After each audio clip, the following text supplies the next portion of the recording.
taking Parliament to the people. Mm-hmm. It's our Apex program. It brings Parliament back to the people. It brings provinces into other provinces. It brings all three spheres of government together. It enables us to interrogate the issues which the general public brings to our attention.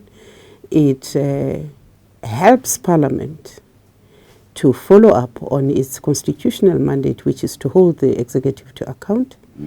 It keeps us busy the whole year following up on the commitments made by the executive to one province. So we keep on doing a toing and froing. It is the one whip which the legislative sector has in South Africa, which brings us all together. So we're very happy we are in the Eastern Cape. We are also very happy that this time around we're not only looking at the general issues, we're also focusing on education and the Eastern Cape. Is it just East London here in the Eastern Cape? And is it just, is this only happening in East London, or does it go to other provinces as well? Every year we go to a different province. Since last year, we also go back to the province we went to previously to make a report back. Next year, we will be going to the Free State, and the other year it will be Gauteng. So every year there is a province that hosts. And as I say, it is a National Council of Provinces driven program, but it brings together this time around committees of the National Assembly and the other provinces. Okay. You're saying that you go to the province and then you go back to report to the province. What is happening now? Go to the province, to the people on the ground. We bring the executive, all of them from the municipality up to the national. They account to the people. They take questions, they respond. We follow up as the different portfolio committees and the different houses.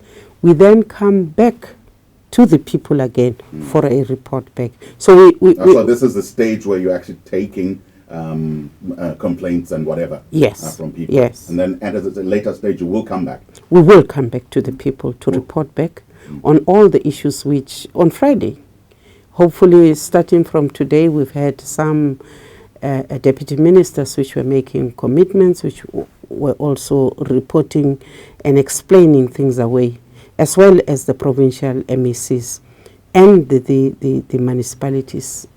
So on Friday, hopefully the head of state will be able to say these are the commitments which the executive have made, and we will be following up. We will also be giving a report to the people to say this is what they have committed to. And next year sometime we will come back and said these were the commitments made by the executive. This is what they have achieved. This is what is outstanding. This is what we intend to do about the outstanding matters. People often have these platforms, and we see the State of the Nation address as well, and a lot of complaints get aired, and people always worry about whether the follow-up will be there or it'll just be conversation after conversation. What guarantee is there that all their complaints will be taken into account? I think that one of the important things we must reset in South Africa is the trust in the legislative sector in Parliament. It is that we must reassert ourselves as the third arm of the state, that we are independent, we will hold the executive to account, we will be fearless, we will be committed, because we serve the people. So really this is about taking Parliament to the people. Anybody can go. Well, we came in, we spent a week from the 17th, I think, to the 21st of October. We concentrated on Alfred Nzo. We went to different schools and ECDs. We are back in the Eastern Cape, starting from the 14th. We will leave on Friday. But we are hoping that different people will come in, not just the people from Alfred Nzo, not just the people from BCM, but people across the spectrum will come in, and people will bring different issues, not just concentrating on issues of education. So you're saying there are set themes this time around? You're talking about Well, education? this time our set theme was education, all education, starting with ECD up to institutions of higher learning. But we have not closed the door. For instance, this morning people spoke on issues of economic development, issues of social development, issues of human settlements. Tomorrow there will be other public hearings up to Thursday, and then there will be a report back session and the address by the state president. What are people saying? Today there were quite a few people talking. People are raising their concerns about the quality of services. People are raising issues around social development. People raise, for instance, deductions that they cannot explain. People explained why they don't get by on grants. People were raising issues around the quality of housing. People will raise issues about economic development. Students will come in and tell us about their difficulties. We have actually been doing on-site inspections of different schools. We can tell you what we think is going wrong. We know the structural defects. We know high performers in the Eastern Cape. We know low performers in the Eastern Cape. We've got ideas. We have heard teachers and principals and school governing bodies. We've heard parents talking to us. We've looked at the type of nutrition our children are given. We know the deficiencies, and we think that a discussion around education will actually help us go forward as a country. Modise, somebody will say, we address these issues with our premier. I remember at the beginning of the year here in the Eastern Cape, there was a huge stay away by people in the northern areas. They took their kids away from schools, complaining about problems.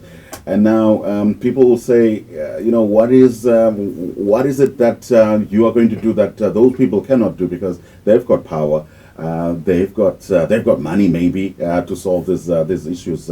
What is another discussion going to do? It's not just a discussion. That skepticism, I give up. I don't really understand how government works. That's what I hear you say. What we are doing as the legislative sector is hold the executive to account. People did go to the premier, yes, I remember that. But why would South Africans refuse to take another bite at a possible solution of their problems? Why would South Africans run away from saying to the people they have elected to be their watchdogs, their mouthpieces, the legislative sector to hold the executive to account? Why would we in Parliament refuse to take a lifeline as parliamentarians to show that we are above reproach and we can represent our people? I'll tell you why we decided to take another bite at education. This country has not had peace and stability around the education for quite some time. This year has been terrible. This year we are all panicking about the academic year, but this year has also brought sharply to the fore the unresolved issues and the different interpretations about what government policy on education is all about. Surely it is our business as Parliament to move in and to mediate the space between our children and parents, and the executive, who, yes, have the powers. And I can understand what you're saying, but remember that education, basic education, is a concurrent power, which means that the Premier and the MEC can go to a step but not complete the circle of resolving the issues. The other part of it lies with the National Minister. With Parliament, we do not care who has the power. We have the powers to summon any of them. And if any of them refuses, we have the powers to say to the head of state, now you answer. And that is the part that we are thinking we are playing here. Is it just talk shop? I don't think so. I think since last year we have seen, when we took Parliament to the people in George, that things happened, that some responses good quality responses went back to the people. That yes, there are still issues that are hanging, but those issues, when they hang, sometimes it is not because the executive is refusing. I don't think they would even dare.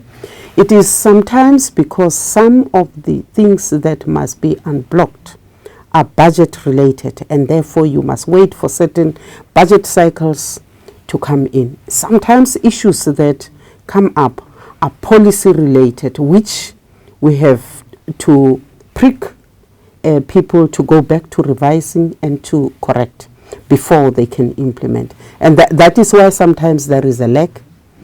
But if we keep quiet and we say because they are policy related and because we know that the budget is already close to this year, there's nothing, we can't say that. There must always be hope that we will speak on behalf of people and that we will push as much as we can to make sure that the quality of life is improved, but also that the lifeline for quality of life in South Africa is not just the executive, and it is not just the courts, that we do have a responsibility to represent. All right. We'll come back to conclude. I hope you can spare a minute or two, Modise, and we'll come back and conclude our discussion. We will take a commercial break, and we are talking to Thandi Modise, the chairperson of the National Council of Provinces. This is Algoa FM. It is still 1-1 Bafana in Mozambique.